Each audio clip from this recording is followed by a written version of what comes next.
O ni pa, ha? Dapat na single ka. Dapat talaga single ka. Para maka-apply ng trabaho, dapat single ka. Paano palang kumayagom ka na?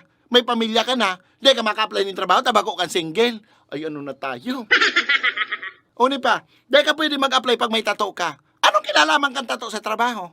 Ha? Tano na luluya ka pag may tato ka? Ha? Tano na mo magigibo si trabahong dapat mong gibuhon pag may tato ka? Ha? Tano na mo maiisip si dapat mong isipon sa trabaho pag may tato ka? Anong kinalaman kang tato?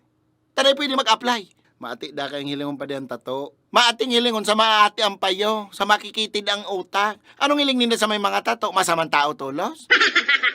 Ang pinakamatindi pa kayan, dapat may pleasing personality ka. Ara mo minsan, digdi na lang nagkakatalo ay. Dawa patal-patalon, dawa bunak, basta gwapo, taas magayon, automatic hard yan. Ha? Pero pag makanos, day pa nga ni ini-interview, aapudan mi na lang ika.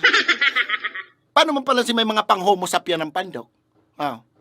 Paano man pala si may mga pang-endangered species ang itsura? Ha? Paano man pala si mga kapandok na Shrek?